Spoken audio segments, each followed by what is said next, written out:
Greetings, everyone. It's good to see you. This is Pat at Dancing Moon Travel with another episode of Let's Talk Travel.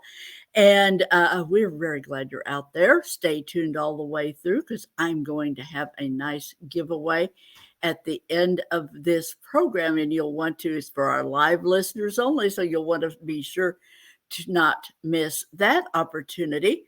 And as usual, we have a special guest this evening. And tonight I'm going to introduce a new agent with Dancing Moon Travel, our newest agent right here in Port Charlotte, Kathy Ludeman. Welcome, Kathy. How are you? Hello, everyone. Good evening. It is exciting to have you on board. I am so glad to have another agent located right here in Port Charlotte, where we can actually do some face-to-face contact sometime instead of most of my agents are scattered around the country. So it's good to have somebody right here in town. And Kathy, I always love to start by just giving people about a minute to tell our listeners a little bit about you and what you're all about and how you made your way into the travel business. Can you share with us? Yes, I've been in the travel business about 3 years, and I just got into travel because I just love to travel. I love planning trips for people. Every trip I plan, it's like I'm planning the trip for myself. So it's lots and lots of fun. I'm a nurse on the side, and when I get more and more full time into the travel business. Excellent. I did that for a lot of years. I was had a divided life where I was working in law offices and also started the travel business and found myself working 2 full-time jobs for a couple of years there and finally put all my eggs into the travel business, and so glad I did. So you recently took a trip to Italy. When did you travel? How many days? And was this a dream vacation that you'd had on your radar for a long time, or something an opportunity that popped up? How did you come to make that trip? Well, definitely a big dream vacation. Very much so. We were there about 3 weeks, and it was actually a combination of a cruise and a land tour in Italy. It was the most amazing trip of my life. We went last October, a little bit of the bumper season. We kind of expected rates to be better, which they were, and the crowds were a little low. And because Italy was just starting to open up, the crowds were there was basically no crowds. It was really fun. Okay, so part of what got you traveling at this particular time were attractive rates for that shoulder season, and I mean, people are definitely on the move again. We're seeing that they're beginning to take some of those lifetime journeys. We frankly, we're seeing a few people still hanging back, afraid to take one of those major trips now. You went for it. What was your thought process on that decision, and how did that trip play out with regard to any pandemic concerns? Well, lots of research and having a lot of good resources at my fingertips, trying to figure out what the protocols were, guidelines for the Italian government, and then the vaccine status, of course. After lots of research in the summertime of last summer, I felt very comfortable and very safe. And as it all panned out, it was a very safe situation. I felt at times safer in Italy than I did at my local Walmart. I felt very comfortable. I so get that, particularly when you get on board those ships and some of the destinations where you go to. We'll face it that travel, major trips, it's a very individual decision when you're ready to go. And I don't fault people. I'm not walking in anyone else's shoes, but for myself and for you, I'm vaccinated. I got very tired of living with, in my 4 walls and how it was during the height of the pandemic, and then not being able to travel. So when it opened up, we were more than ready to go. Yes, we have, we're an age where we have some health concerns, but just judging everything, it just seemed like, when I get on a cruise ship, for example, I know everybody around me is vaccinated and just Mhm. just Yes. tested negative for the virus. So, I mean, I can't go to church. I can't go anywhere else.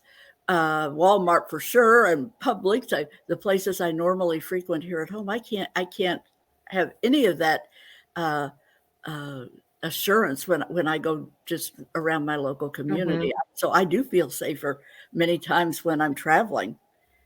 Um, so if we're talking about, let's look at itinerary. If we were talking about real estate, our main thrust is always location, location, location.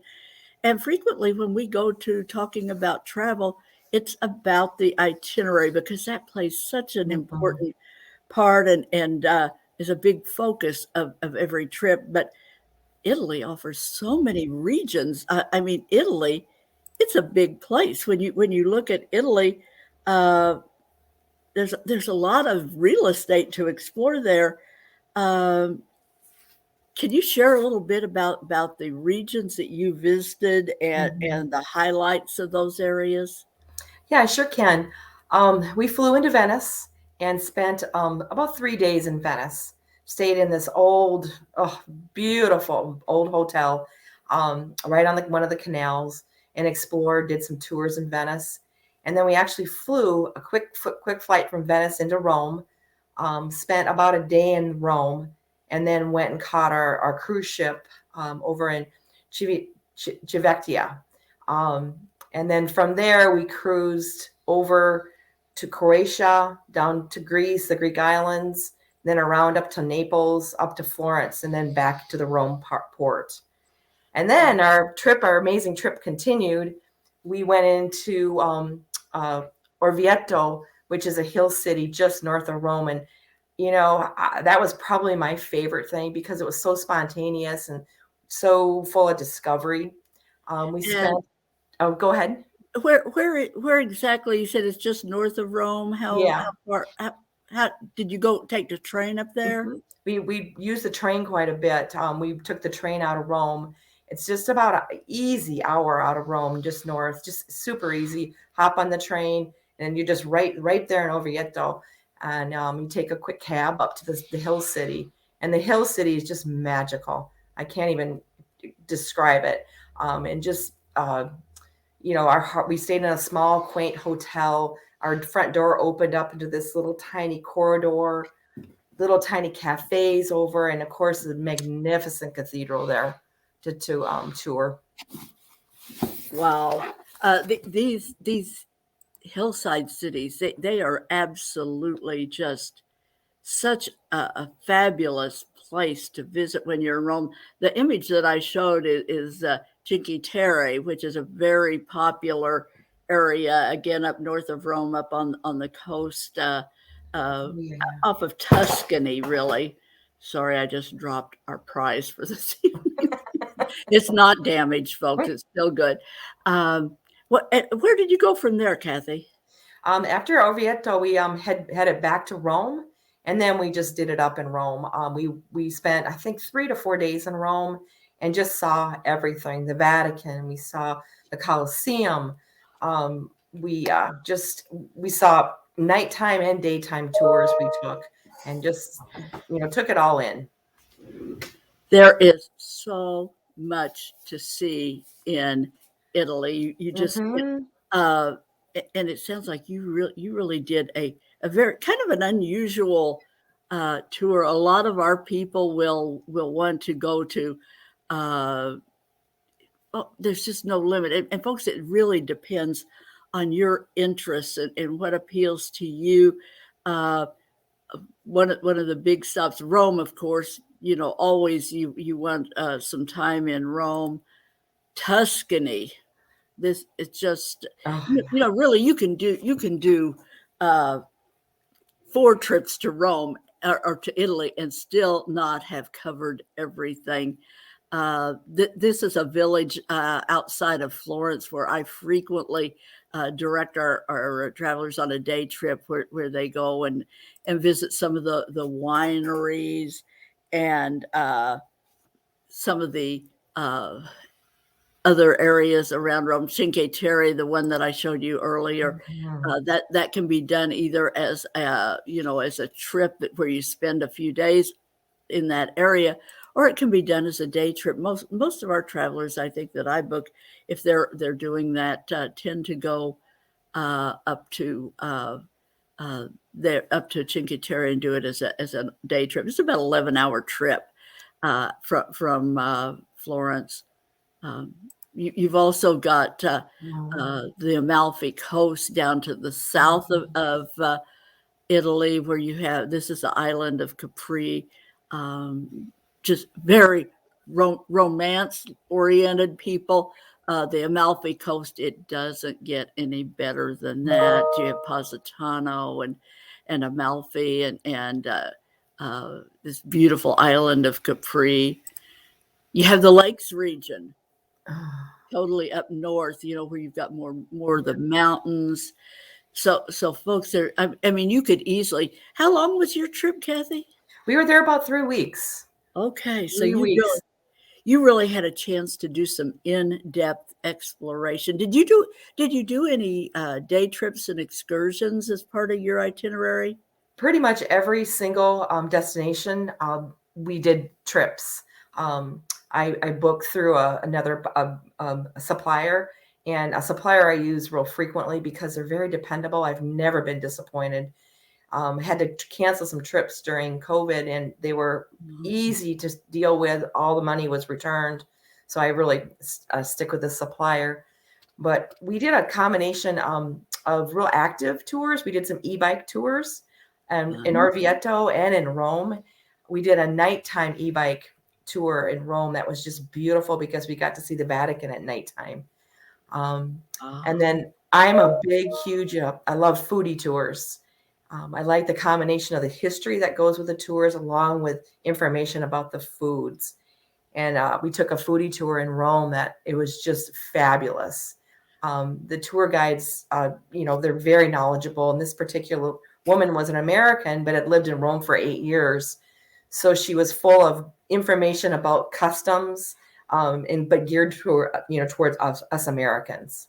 Yeah, so I love that. And one of the favorite tours that I frequently book for our clients in Rome is one of those foodie tours. And it's always it seems like they're one of the highlights of their trip. Some of the things that we can book, folks, there are opportunities to do, like if you like to cook, we can arrange cooking classes in a private home with a chef, and private dinners with locals that you really wanted to get in and experience local culture and sit down across the table and ask those questions about people, about their lives that you just don't normally get an opportunity. Those hosted home dinners can be a great option for people. The key is, Kathy, don't you think that to really understand, if people are foodies, if they're wine lovers, if they're active adventurers, if they're just people who want to soak in the scenery, architecture, whatever the interest, the key on any of these destinations is to plan those, to incorporate those interests right into the trip. Yes. Do you think, Kathy, you talked about your day trips? You did them pretty much every single day. You had an activity planned. Yep. I find those aren't those like the memory makers? Those are the things that you come home and you remember doing those activities. Yep. Definitely. Lots of wonderful memories. The Murano glass factory. Oh yeah. That was just amazing watching them blow the glass and these chandeliers, and Burano, the laces in Burano, watching the women do homemade the lace. And that's a couple of islands off the coast there that you do from Venice. Yes. So those were exciting. What other tours? The bike tours you said were for you great? Oh yeah, the way things I planned out, it looked like we were going to possibly miss seeing the Vatican, but on the e-bike tour the last night, we came around the corner and there it was, all lit up, just beautiful, and no one was there. I think you could count maybe 20 people in the front of the Vatican. So Wow. that was very magical to see the Vatican at night. That is, it's just one of those things that I'm sure took your breath away when you saw Oh, it. I yes. know it would me. What about the food, Kathy, in Italy? Did it live up to your expectations? Oh, Any particularly memorable meals or restaurants that stood out? the red wines are just beautiful.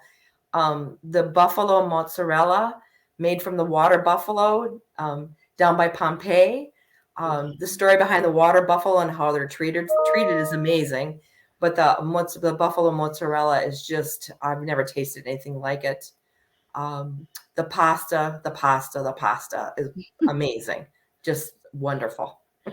Wow. It just kind of, kind of pales when you come home and you just can't quite duplicate that Very here. much so. It's the flowers and things, they're regional, Mm-hmm. and you just can't get your hands on those things over here. To even if you do your pasta homemade, you don't necessarily have the same ingredients that they're able to source right there Mm-hmm. in those small areas. Um, what surprised you? What it seems like whenever we take one of these lifetime trips, we encounter the unexpected along the way. What was it about Mm-hmm. Italy? Wow, what surprised me?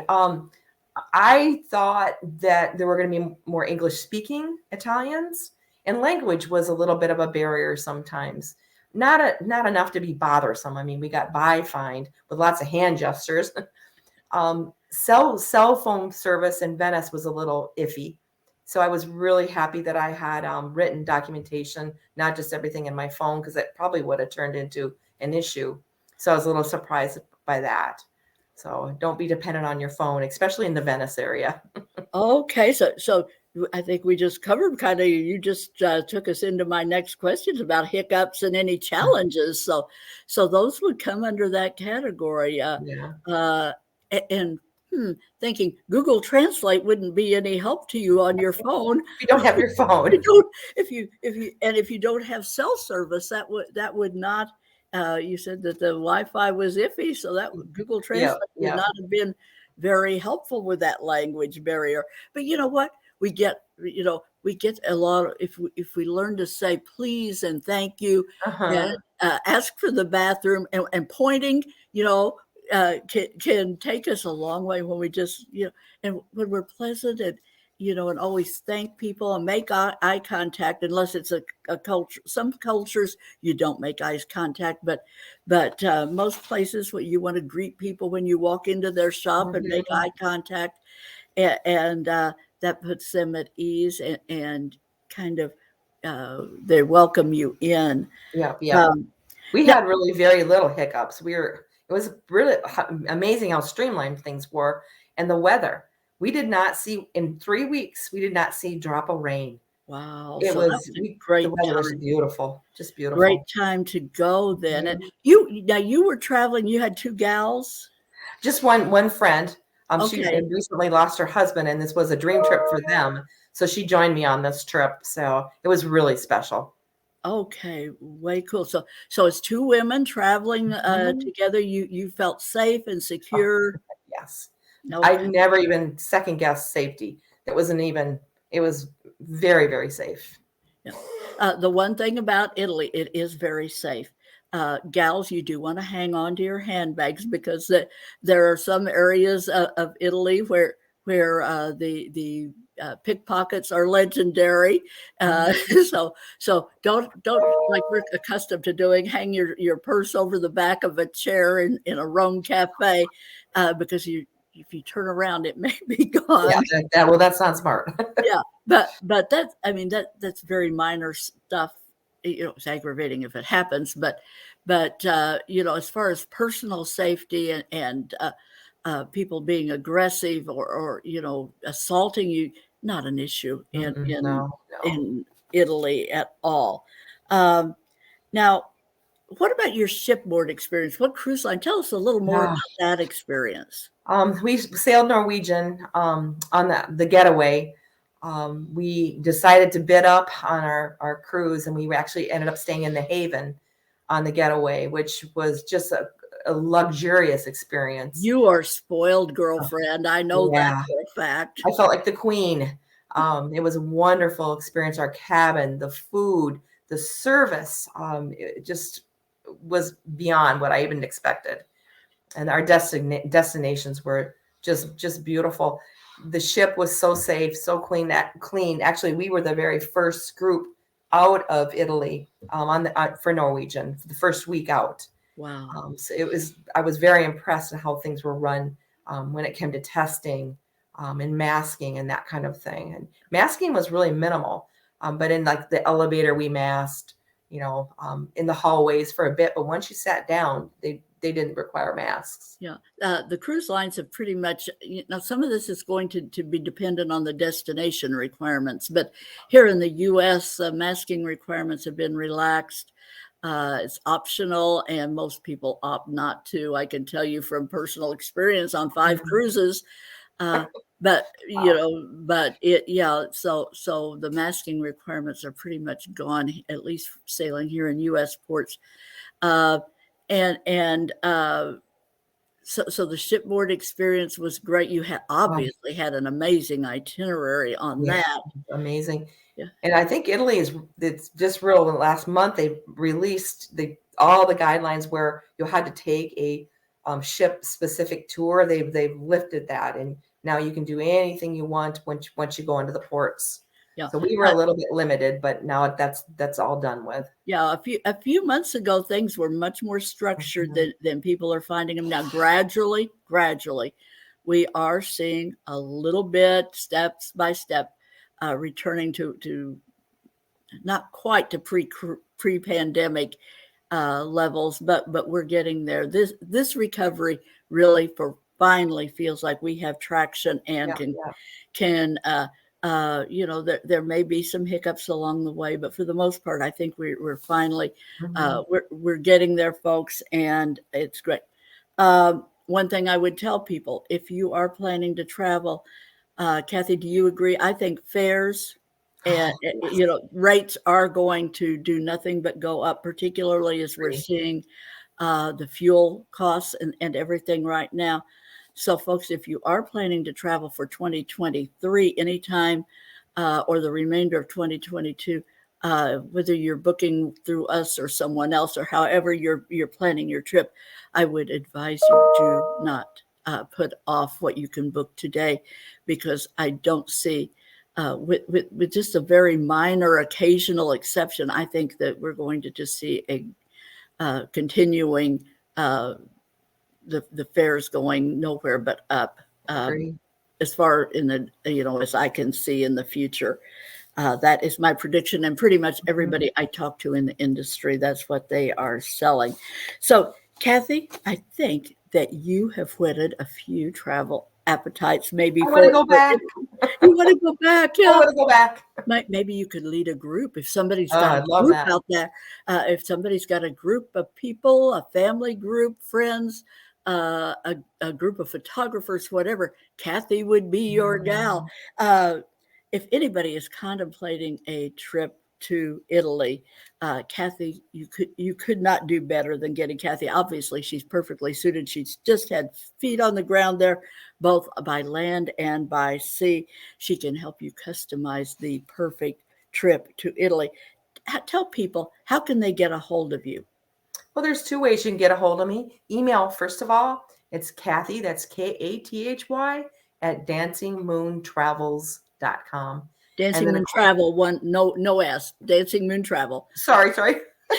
And then, of course, my phone number is 941-763-9848. Okay, repeat that phone number one more time in case people are scrambling for a pen. 941-763-9848. Okay.